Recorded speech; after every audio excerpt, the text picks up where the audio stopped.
professeur Hassan Ba, un éminent professeur, il a dit ceci: sur appel du médecin-chef de l'armée, il arrivait urgemment à recevoir au crépuscule du 28 septembre 2009 à la morgue du CHU d'Ignace Dine 3 camions militaires qui contenaient respectivement 21, 7 et 13 corps, auxquels 2 autres s'ajoutaient, soit un total provisoire de 43 corps. Les jours suivants, ce nombre grimpait à 58 corps qui étaient dispatchés dans les morgues d'Ignace Dine 24 et donc à 34. Certains de ces corps étaient déposés sur des paillasses. Il a ajouté que, nonobstant l'inexistence de réquisitions judiciaires, les examens médicaux légaux effectués sur les corps permettaient de comprendre que les victimes étaient décédées à l'aide d'armes à feu Kalachnikov, contondantes, piquantes et piquantes tranchantes, couteau-baïonnette. Les corps portaient des orifices d'entrée et de sortie. Sur certains, des fractures étaient visibles au niveau des crânes, des nez et des thorax. 31 corps étaient restitués aux parents, 27 envoyés à l'esplanade de la mosquée, alors qu'on nous a fait comprendre que c'était 57. Le professeur dit que c'était 27 corps qui avaient été envoyés au niveau de l'esplanade de la mosquée Faisal, et à ce niveau, c'est seulement 2 qui avaient été restitués. Et les 25 autres, on est allé les enfouir dans un charnier au cimetière du Cameroun. On n'a pas eu la chance de faire le transport judiciaire, mais ce qui est évident, ces 25-là ont été enfouis là-bas sous l'instruction des militaires, bien sûr. Aussi, Monsieur le Président, il dit que les 54 corps qui étaient remis au colonel Chérif Diaby, dont le journal Valentin Haba faisait état sur instruction du journal Toto, n'étaient nullement arrivés dans les morgues de Donka et d'Ignace Dine. Le professeur Hassan dit que les 54 corps ne sont jamais arrivés ni à Donka ni à Ignace Dine. Donc, seul Chérif Diaby sait où il a envoyé ces 54 corps-là. Aussi, Monsieur le Président, honorables assesseurs, les militaires étaient effectivement au niveau des 2 morgues jusqu'au jour de la restitution des corps. Vous savez, beaucoup de victimes sont venues ici pour nous dire que quand elles sont allées pour retrouver les corps de leurs parents, les morgues étaient quadrillées. Il y avait des verrous rouges qui étaient là, qui empêchaient l'accès. Un médecin a expliqué ici par quel mécanisme il a réussi à arborer la blouse étant médecin pour avoir accès à l'intérieur. Et ce qu'il a vu, c'était vraiment de l'abomination. C'était insupportable, Monsieur le Président. Donc, il est évident que les jours qui ont suivi les massacres, les morgues étaient prises d'assaut. Ces morgues-là étaient quadrillées par les bérets rouges qui refusaient tout accès. Aussi, Monsieur le Président, Dr Fatou Sike Kamara est passée ici. Elle était la directrice de l'hôpital national d'Onka au moment des faits. Elle a dit que les militaires avaient effectivement eu accès à l'enceinte de l'hôpital et de la pharmacie, où ils perpétraient des actes de violence au point de vouloir empêcher les médecins de faire leur travail, qui finalement les refoulaient. La vie de la pharmacie était fissurée. Aussi, professeur Namori Keita, un grand professeur aussi, il est passé ici, il a dit ceci: plusieurs blessés, dont les femmes victimes de viols et autres formes graves d'agression sexuelle, avaient été effectivement pris en charge au CHU de Donka le 28 septembre 2009 et jours suivants. Des débris de bois étaient retrouvés dans les vagins de certaines d'entre elles, attestant ainsi l'utilisation par les militaires des baïonnettes et des morceaux de bois dans leurs parties intimes dont elles avaient fait état. D'autres subissaient des viols collectifs. Le professeur Namoré est passé ici, il a donné ces explications-là. Et il a ajouté que le stade était fermé alors que les victimes se trouvaient à l'intérieur. Les antigangs étaient arrêtés à la porte. Les médecins avaient été empêchés d'y accéder. Il a ajouté que les bérets rouges rencontrés dans le quartier Landrea affirmaient aux médecins: de toutes les façons, ceux qui sont responsables de cette situation payeront et nous ne nous laisserons pas faire.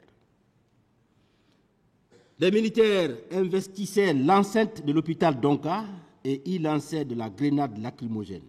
La pharmacie n'avait pas été épargnée. Une des victimes de viol avait subi une triple sanction. Hier, maître Alimatou en a fait cas. Cette victime-là, elle avait fait le baccalauréat. Elle n'a pas eu le bac. Elle a été atteinte par la maladie, le VIH-Sida. Elle a été violée, Monsieur le Président. Et lorsqu'elle a quitté l'hôpital, elle n'a plus eu le courage de revenir. Une fille de 17 ans dont l'avenir a été complètement hypothéqué. Monsieur le Président, il poursuit en disant « Ce qui était arrivé n'avait aucun sens, aucune explication. » Professeur Namori Keïta n'a trouvé aucune explication par rapport aux atrocités qui ont été commises au stade. Il dit qu'en tout cas, lui, il ne comprend pas. Ça ne devrait pas arriver en principe. Et il dit enfin qu'il y avait des blessés graves et certains étaient étalés à même le sol, à l'hôpital. Monsieur le Président, M. Magnan Sidibé aussi est passé ici. L'actuel directeur de l'OGP. Il a dit ceci. Feu Jean-Marie Doré disait lors d'une émission à la radio Planète FM que Colonel Kebro était l'un des éléments importants des massacres du 28 septembre 2009. 3 camions contenaient des corps. Ces camions-là étaient stationnés dans la cour de la présidence de feu général Lansana Conté et qu'il existe effectivement 2 à 3 fosses communes, dont la plus grande se trouve à Faban.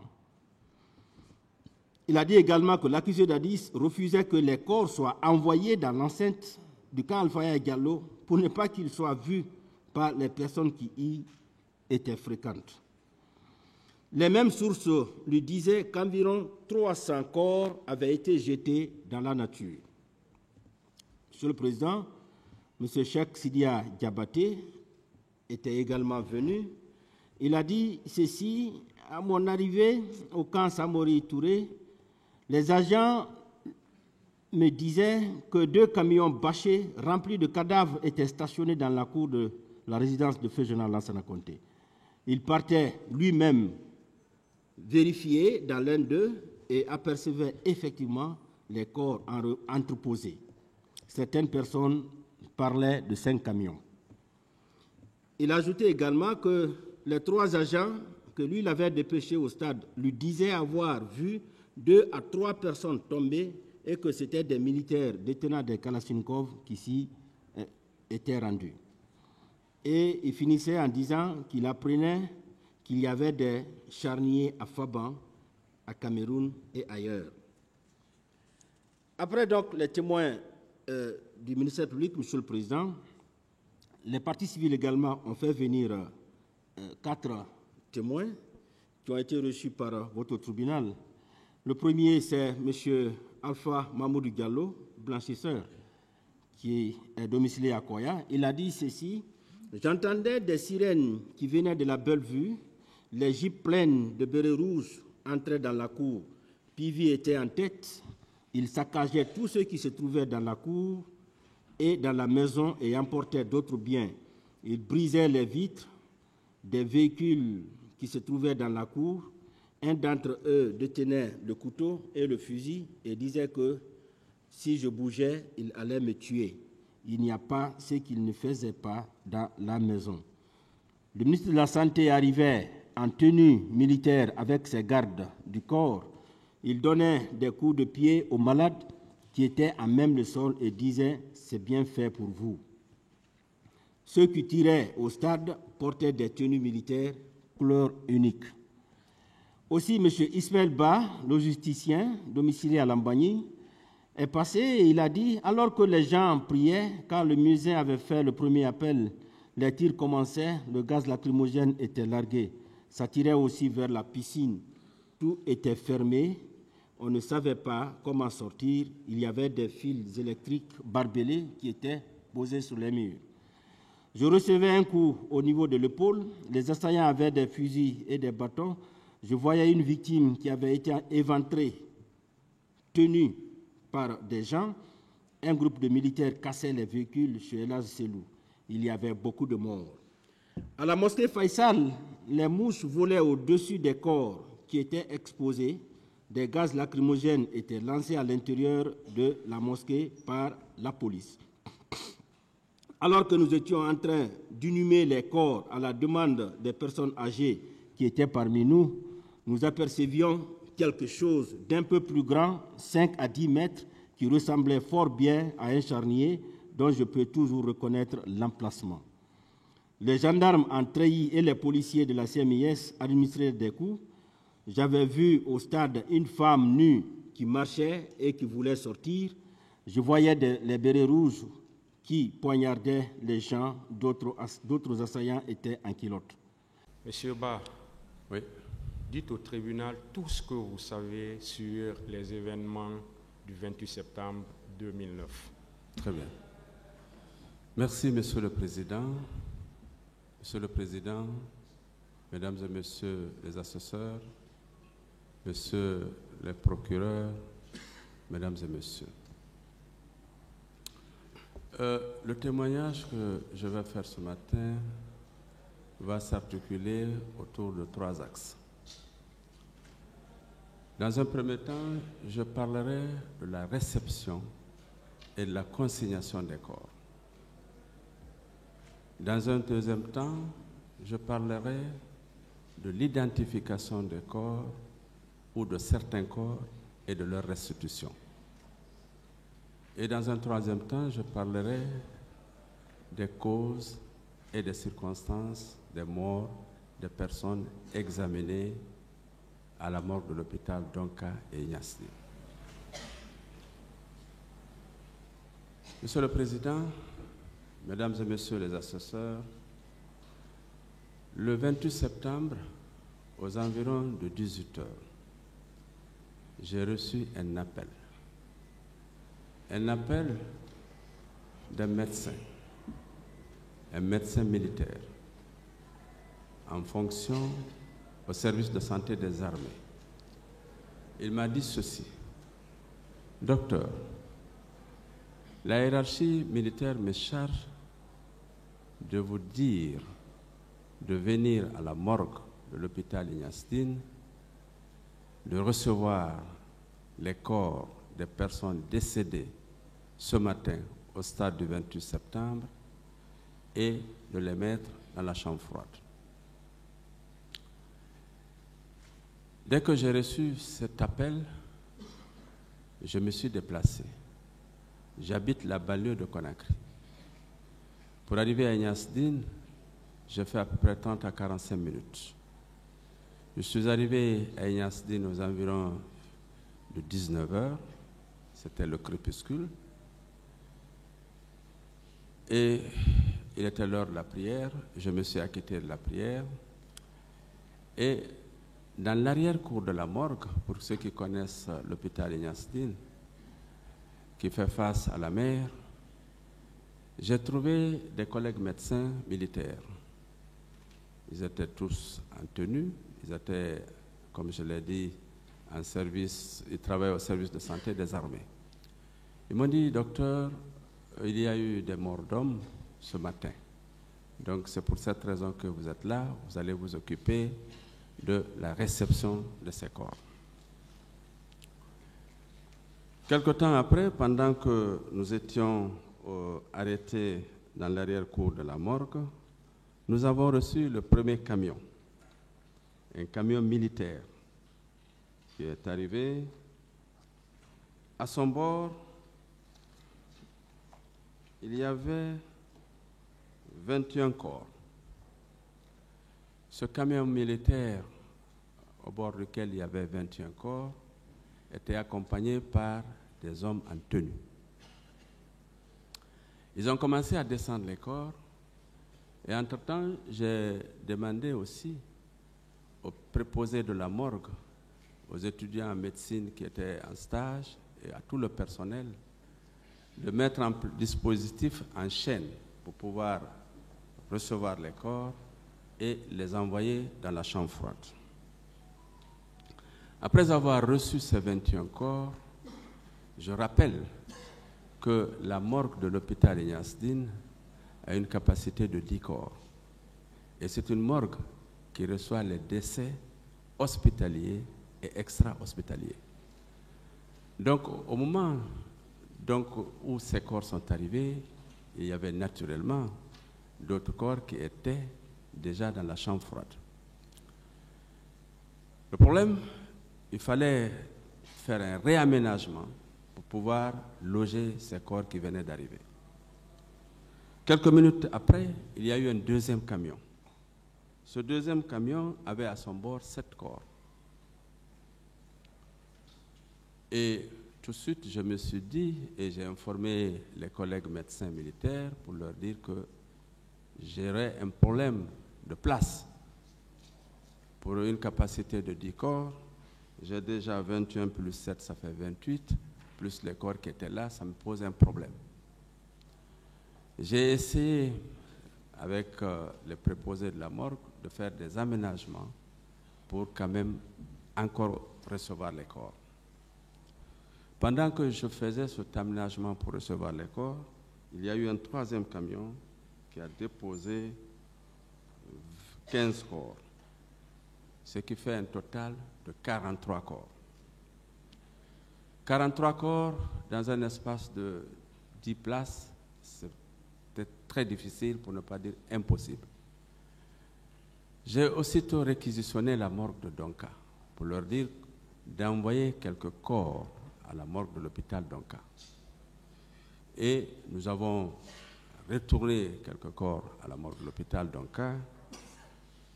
Et avec les décès qui ont suivi, parce qu'il y a eu d'autres personnes hospitalisées dans les services de l'hôpital Donka, qui sont décédées les jours suivants, on a eu un total de 34 corps logés à la morgue de Donka et 24 corps à l'hôpital Ignace Dine. Alors, 43 corps déposés par les militaires. On a eu 6 corps décédés au service des urgences médico-chirurgicales à Donka, un qui est décédé en chirurgie générale, un autre malade décédé en chirurgie thoracique et un corps déposé par les sapeurs-pompiers. Ça, c'était à J2, donc le lendemain des événements du 28 septembre. À J3, nous avons eu deux corps déposés par le CICR, 2 corps déposés par le service de neurochirurgie. Donc on a eu à J2 56 corps. À J3, un corps a été déposé par le service de neurochirurgie, donc on a eu 57 corps. Et à J5, un autre décès au service de chirurgie, de neurochirurgie, 58 corps. Ce sont les 58 corps qui ont été reçus et gérés dans les 2 morgues de l'hôpital Ignace Dine et Donka. Après avoir reçu ces 58 corps, naturellement, le premier problème, c'est comment loger 58 corps avec une capacité de 10 à Donka, et 10 à Ignace Dine et plus ou moins 14 à Donka. On avait une chambre froide de 10 plus une petite chambre de 4. Alors à Ignace Dine et à Donka, c'est le service de médecine légale qui a géré les corps. C'est une équipe. Nous avons mis en place un protocole et nous avons essayé dans un premier temps de mettre les corps 2 à 2, ce qui fut fait à Ignace Dine. En fonction de la corpulence des corps, on s'arrangeait à les mettre 2 à 2 et c'était la même chose à Donka. On a libéré le plus vite les décès hospitaliers. Il fallait informer les familles qui avaient des parents décédés au décours d'une maladie hospitalisée, les inviter à venir récupérer les corps pour qu'on libère de l'espace. Et à Donka, nous en avons fait la même chose pour mettre les corps 2 à 2, après avoir effectué une toilette funèbre, mise en linceul, et puis mettre les corps dans les chambres froides. Malgré cette disposition, naturellement, il restait des corps qui n'ont pas de place. Il fallait les mettre alors sous les paillasses. Pour ceux qui connaissent les morgues, il y a des salles où il n'y a pas de chambre froide, ce sont des paillasses, c'est là où on fait les toilettes funèbres. Alors les corps qui ont été déposés sur les paillassons ont été préparés, ont été embaumés avec du formol pour naturellement retarder la putréfaction. Après avoir logé les corps dans les différentes chambres, on devrait être confronté à l'identification des corps. Je rappelle, Monsieur le Président, que je n'ai pas reçu de réquisition aux fins d'autopsie. J'ai beaucoup entendu parler, mais je n'en ai pas reçu. Mais, étant médecin légiste, je devrais quand même faire mon travail en dehors du simple fait, simple consignation des corps. Il fallait examiner les corps, il fallait procéder à l'identification des corps parce que le besoin était là et aussi à déterminer les causes de décès.